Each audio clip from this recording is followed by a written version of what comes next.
students, welcome back in our geography period.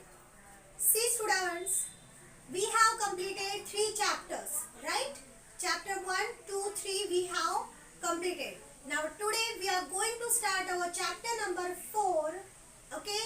That is environmental balance, okay?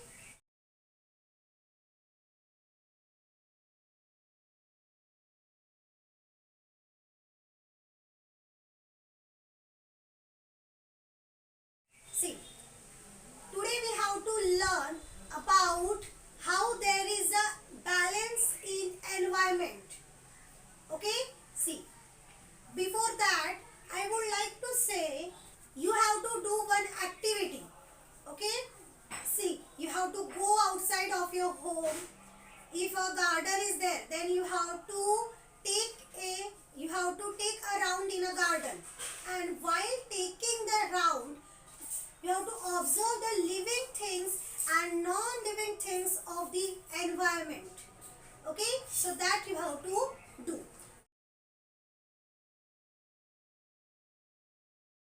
Okay, see, now what you have to do, make a list of all the living things you see there. If you do not know the names of the living things which you observe, then at least you have to write something that describes their shape, color and size. That you have to write. Okay, that you have to write in your notebook. Just you can draw the picture of that living thing also. And count how many living things you have observed in the environment. I have already told you. You can do this activity yourself also. Okay, go outside, take a round in the garden, go at the river side, go in your own area. Okay, in your near your house also you can go.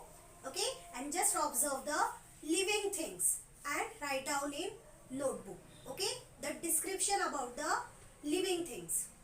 See student, in the course of your observations, did you notice any signs of the presence of living things, though the living things themselves were not seen?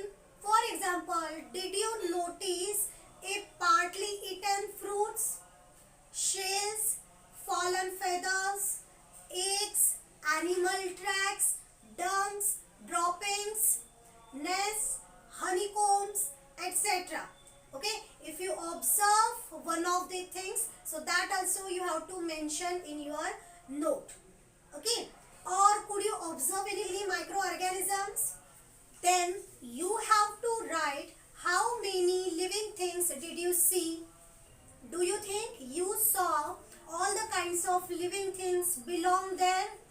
Did you see the same living thing are present at other places also? For example, frogs live in water as well as on the land. Okay? See students, the variety we see in living things, in all the living things that belongs to a particular area or place is called the biodiversity of that place. See, the variety we see in all the kinds of living things that belong to a particular area or place is called as a biodiversity of that place. See student, in a simple words, what is mean by biodiversity? That how many more kinds of living things are present in a particular area, that called as a biodiversity of the place. So you have to make a list of the place that have the greater biodiversity. For example, a greater biodiversity we can see in the forest area. Near the river side, there we can see the greater biodiversity. See, now environment. See, from 3rd standard we are learning the definition of environment. Okay, that is surrounding area called as a environment. It includes many components such as sunlight, air, water, plants, etc. Living and non-living things are dependent on each other. There is a lot of give and take or interaction between them. Environmental science studies these interactions. Okay, so here's one example. Just observe this picture.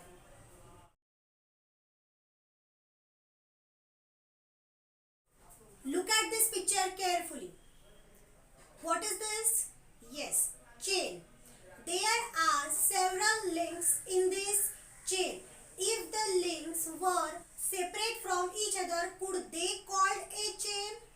Even though each link is a complete object, it is joined to the links before and after. If any link comes loose, the chain is broken. See, in the first picture, we see the sun, some plants, grasshopper and birds. They all are connected. Plants, grasshopper and birds is food for the next one. That's why we say that they form a chain. Such a chain is called as a food chain. Each of these component like bird, plants and grasshopper is a link in a food chain. If one of the link is missing, the food chain will be broke. So like again one example is here. Another example of food chain. See, plants eaten by grasshopper, grasshopper eaten by bird, bird eaten by snake and snake eaten by owl. All the components of a food chain are connected. Okay? See students, food web. Observe the various kind of food chains shown in the picture next.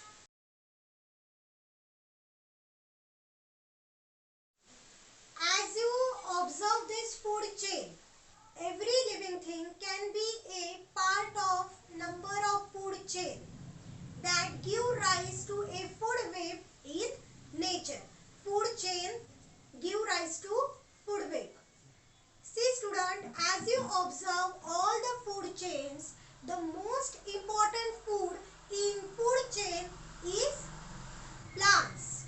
Okay, the most important food, that is plants. Every living thing gets food from the environment.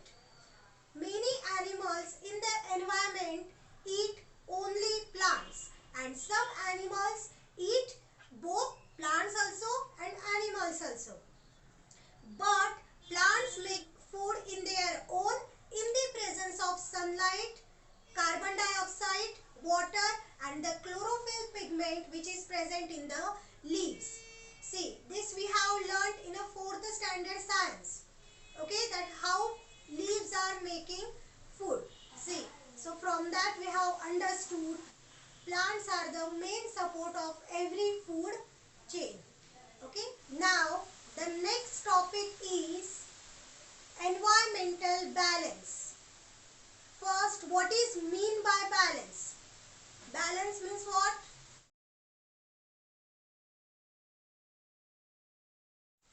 So there is a balance in environment. How? Due to the food chain. See, there are many food chains in our environment.